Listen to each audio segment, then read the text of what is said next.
அன்பான சிறகுகள் நேயர்களுக்கு இனிய தீபாவளி நல்வாழ்த்துக்கள். நாளைய தினம் நாம் கொண்டாட இருக்கிற பண்டிகை தீபாவளி பண்டிகை. இந்த தீபாவளி பண்டிகைக்கு நரக சதுர்த்தசி தீபாவளி, கிருஷ்ண தீபாவளி என்று திருநாமங்கள் உண்டு. இந்த தீபாவளி அன்று என்ன நிகழ்ந்தது? இந்த தீபாவளி அன்று நரகாசுரனை வதம் செய்தார் கிருஷ்ண பகவான். இந்த நரகாசுரன் யார்? நரகாசுரன் வராக மூர்த்திக்கும் பூமி பிராட்டிக்கும் மகனாக பிறந்தான். நரகாசுரன் என்று பெயர். மனிதனாக பிறந்தான், ஆனால் அவனுடைய குணமோ அசுர குணம். அதனாலே நரகாசுரன். அந்த குணத்துக்கு ஏற்றார் போல அவன் எல்லோருக்கும் தீமைகளையே செய்து வந்தான்.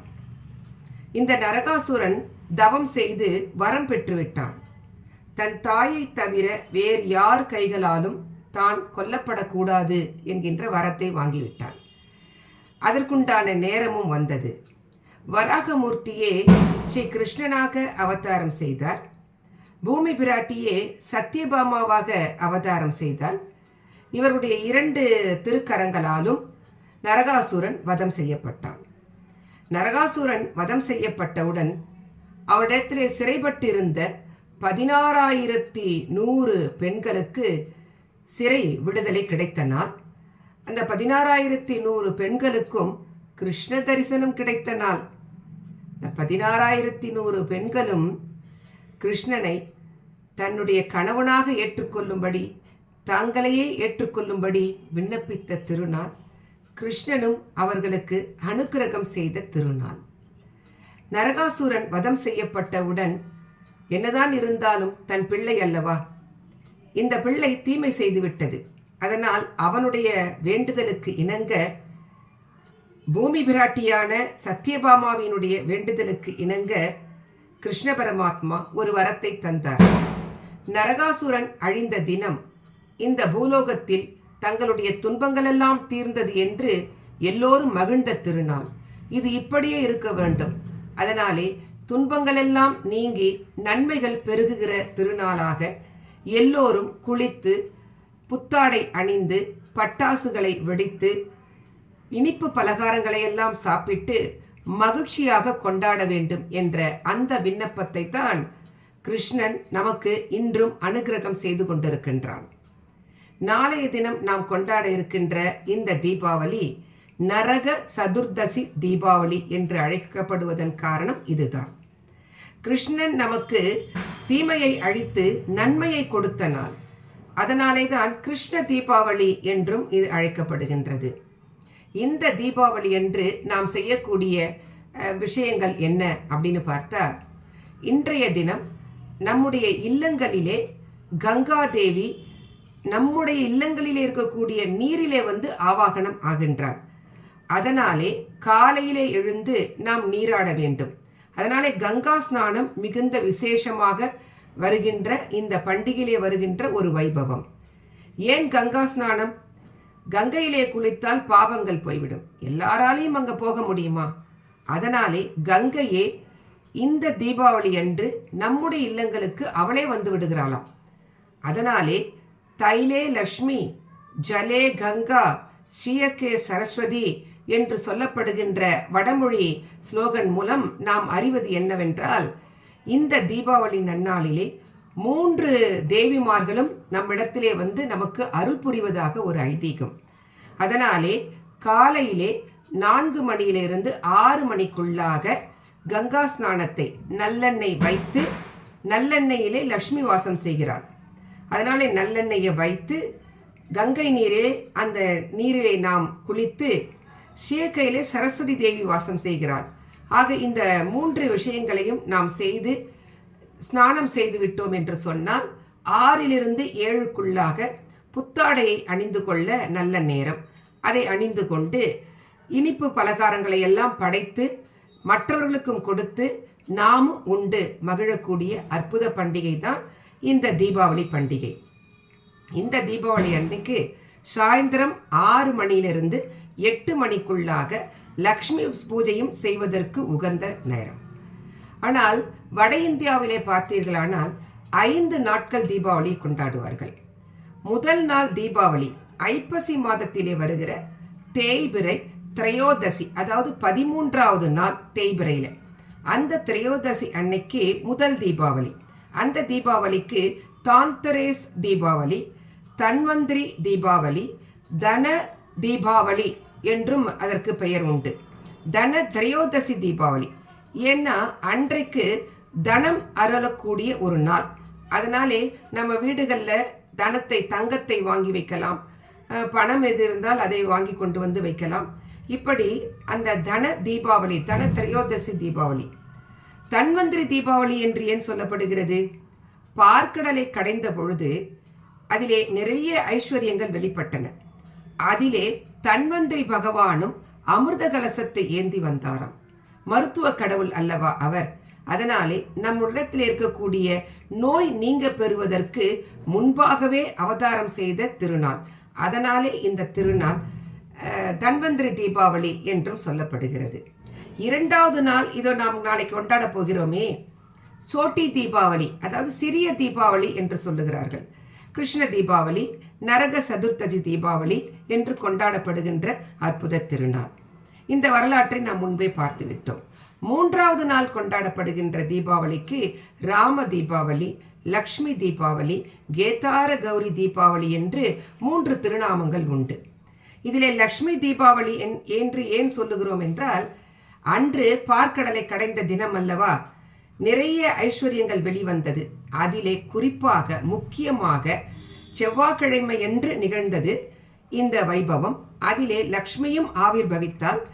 அந்த லக்ஷ்மியைத்தான் திருமால் தன்னுடைய மனைவியாக என்றும் அகலகில்லேன் உரைமார்பா என்று சொல்லினாலே அதுபோல தன்னுடைய மார்பிலே இடம் கொடுத்த திருநாள் தான் இந்த தீபாவளி. அதனால இது லக்ஷ்மி பூஜை செய்ய உகந்த திருநாள். இன்றைக்கும் நாம் லக்ஷ்மி பூஜை செய்யலாம். அதாவது திங்கட்கிழமை கிருஷ்ண தீபாவளி அன்று சாயந்தரம் 6லிருந்து 8க்குள்ள செய்யலாம்.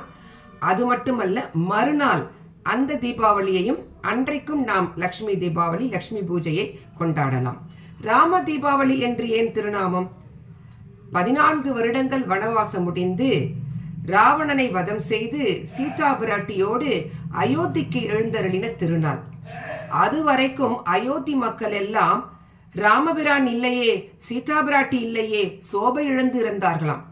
இன்று ராமன் வருகிறான் சீதா பிராட்டியோடு என்று மகிழ்ந்து சோகத்தோடு இருந்தவர்கள் எல்லாம் அந்த சோகத்தை விரட்டிவிட்டு தங்களுடைய வீடுகளிலே எல்லாம் வெளிச்சத்தை, பிரகாசத்தை தருகின்ற தீபங்களை ஏற்றி வைத்து வரிசையாக கொண்டாடினார்களாம். அதனாலே ராமனினுடைய வருகையை தீபங்களை ஏற்றி வைத்து வரிசையாக கொண்டாடிய அந்த திருநாள். அதனாலே ராம தீபாவளி என்று அழைக்கப்படுகிறது. இதே தீபாவளிக்கு கேதார கௌரி தீபாவளி. இது ஏன்? பார்வதி தேவி விரதம் இருந்து தவம் இருந்து சிவபெருமானினுடைய இடபாகத்தை தனக்குரியதாக ஆக்கி கொண்ட திருநாள் தான் இந்த திருநாள். அதனாலே இந்த அமாவாசை அன்று வருகின்ற அந்த 3ஆம் நாள் தீபாவளி அன்றைக்கு கேதார கௌரி விரதம் இருப்பதும் வழக்கம். அதையும் நாம் அன்றைக்கு செய்யலாம். 4வது நாள் வருகிறது இல்லையா, அந்த 4வது நாள் வருகிற தீபாவளிக்கு கோவர்த்தன தீபாவளின்னு பேர். குன்றம் ஏந்தி குளிர்மழை காத்தவன், குன்றை எடுத்து இந்த உலகத்தை காப்பாற்றியவன், கோவர்த்தனத்தை காப்பாற்றியவன், கோகுலத்தை காப்பாற்றியவன். அன்றொரு நாள் கோவர்த்தன மலைக்கு மதிப்பு கொடுத்து அதுதான் நம்மை வாழ வைக்கிறது என்று சொல்லி இந்திரனினுடைய கர்வத்தை அடக்குவதற்காக கோவர்த்தனத்தை தூக்கி நின்றான் அல்லவா. அப்படி அவன் கோவர்த்தன கிரியை தூக்கி நின்ற திருநாள் தான் கோவர்த்தன தீபாவளி என்று 4ஆம் நாள் வருகிற அமாவாசைக்கு மறுநாள் அதை கொண்டாடுகிறோம். அன்றைக்கு பசுக்களை, கோவர்த்தன மலையை, இயற்கையை நினைத்து அந்த கிருஷ்ணனினுடைய அந்த தவம், அப்படி ஒரு தவம் நமக்காக செய்தான் இல்லையா, அதை நினைத்து நாம் கொண்டாடக்கூடிய தீபாவளி தான் கோவர்த்தன தீபாவளி. அன்றைக்குத்தான் அவனுக்கு சுயமாக ஒரு திருநாமம் கிடைத்தது, கோவிந்தா என்கின்ற திருநாமம். கோவிந்த பட்டாபிஷேகம் நடந்த திருநாள் இல்லையா, அதனாலே கோவிந்தன் என்கின்ற திருநாமம் கிடைத்தது. அதனாலே அந்த தீபாவளி கோவர்த்தன தீபாவளி. 5வது நாள் வருகிற தீபாவளி யம தீபாவளி என்று சொல்லப்படுகிறது. சகோதர தீபாவளி. கிருஷ்ணன் நரகாசுரனை வதம் செய்த பிறகு தன்னுடைய தங்கையினுடைய வீட்டிற்கு, சுபத்ரா வீட்டிற்கு எழுந்தருளினான். சுபத்ரா வெற்றியை கொண்டாடும் விதமாக அவனுக்கு நானாவித பலகாரங்களை எல்லாம் செய்து அவனுக்கு படைத்தாளாம். அதனால் கிருஷ்ணனும் மனமகிழ்ந்து தன்னுடைய சகோதரி சுபத்ராவிற்கு நிறைய வரங்களை கொடுத்தருளினான். அப்படிப்பட்ட நாள். இதே நாளில்தான் யம தர்மராஜன் தன்னுடைய சகோதரியான யமுனா தேவியை நீண்ட நாள் கழித்து சென்று பார்த்தாராம். யமுனா தேவியும் தன் சகோதரனை பாசமழையால் பொழிந்து பலகாரங்களை படைத்து கவனித்தானாம். அதற்கு யம தர்மராஜனும் மகிழ்ந்து தன்னுடைய சகோதரிக்கு நிறைய பரிசுகளை எல்லாம் கொடுத்த நாள், வரங்களை எல்லாம் கொடுத்த நாள். அதனால இந்த 5வது நாள் வருகின்ற தீபாவளி யம தீபாவளி என்றும் சகோதர தீபாவளி என்றும் அழைக்கப்படுகிறது. இப்படியெல்லாம் இந்த 5 நாட்கள் தீபாவளியை எல்லோரும் கொண்டாடுகிறார்கள். குறிப்பாக தெற்கே தமிழகத்தில் நாளை கொண்டாடப்படுகின்ற சிறிய தீபாவளி, நரக சதுர்த்தசி தீபாவளி, கிருஷ்ண தீபாவளி, இதுதான் ரொம்ப விசேஷித்தமாக நாம் கொண்டாடப்படுகின்றோம். இந்த தீபாவளி அன்னைக்கு நாம் செய்ய வேண்டியதெல்லாம் நான் சொல்லிட்டேன். அதே நேரத்தில் இன்னும் ஒன்றை நீங்கள் இந்த கிருஷ்ணனை நினைத்து வேண்டிக் கொள்ள வேண்டும். எப்படி அன்றைக்கு 16,100 பெண்களுக்கு கிருஷ்ண தரிசனத்தை காட்டி அருளினாயோ, அவர்களை ஏற்றுக்கொண்டாயோ, பூமாதேவியை எப்படி அருளி அவளை ஏற்றுக்கொண்டாயோ, அதுபோல எங்களையும் நீ ஏற்றுக்கொள்ள வேண்டும். ஆண்டாள் கேட்டால் இல்லையா, உன்னையே அறுத்தித்து வந்தோம் பறை தருதியாகில் என்ன வேண்டும், திருத்தக்க செல்வம் சேவகம் யாம் பாடி வருத்தமும் தீர்ந்து மகிழ்ந்தேலோர் எம்பாவாய்னு கேட்டா இல்லையா, அதுபோல நாம் கேட்க வேண்டிய திருநாள் நாளைய திருநாள். அதனால கிருஷ்ணனை விடாதீர்கள், வேண்டிக் கொள்ளுங்கள். எப்படி அந்த பெண்களுக்கெல்லாம் அவன் கிருஷ்ண தரிசனம் காட்டி நமக்கெல்லாம் அருள் கொடுப்பது போல கொடுக்கின்றானோ, அந்த அருளை நாம் பயன்படுத்தி கொள்ள வேண்டும். இன்றைய தினம் நாங்கள் எல்லோரும் எல்லா பாவங்களையும் செய்திருக்கிறோம். அறிந்து செய்திருக்கிறோம், அறியாமல் செய்திருக்கிறோம், துன்பத்தை அனுபவித்துக் கொண்டிருக்கின்றோம். இதையெல்லாம் நீக்கி எங்களை உன்னோடு ஐக்கியப்படுத்தி கொள்ள வேண்டும் கிருஷ்ணா. இந்த வாழ்க்கையை உன்னோடு வாழக்கூடிய ஒரு அற்புதத்தை எங்களுக்கு தர வேண்டும் கிருஷ்ணா என்று வேண்டிக் கொள்ளக்கூடிய திருநாள் தான் நாளைய தினம். இந்த தினமானது தீபாவளி.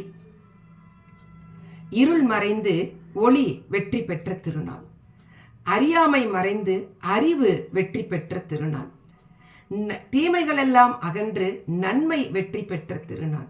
அதனாலே கிருஷ்ணனை நினைத்து எங்களையும் ஆண்டு கொண்டு அருள வேண்டும் கிருஷ்ணா கிருஷ்ணா கிருஷ்ணா என்று அவனை துதிப்பாடி வாழ்க்கையை வாழ்ந்து காட்டுவோம். வாருங்கள் சிறகுகள் நேயர்களே. நன்றி, வணக்கம்.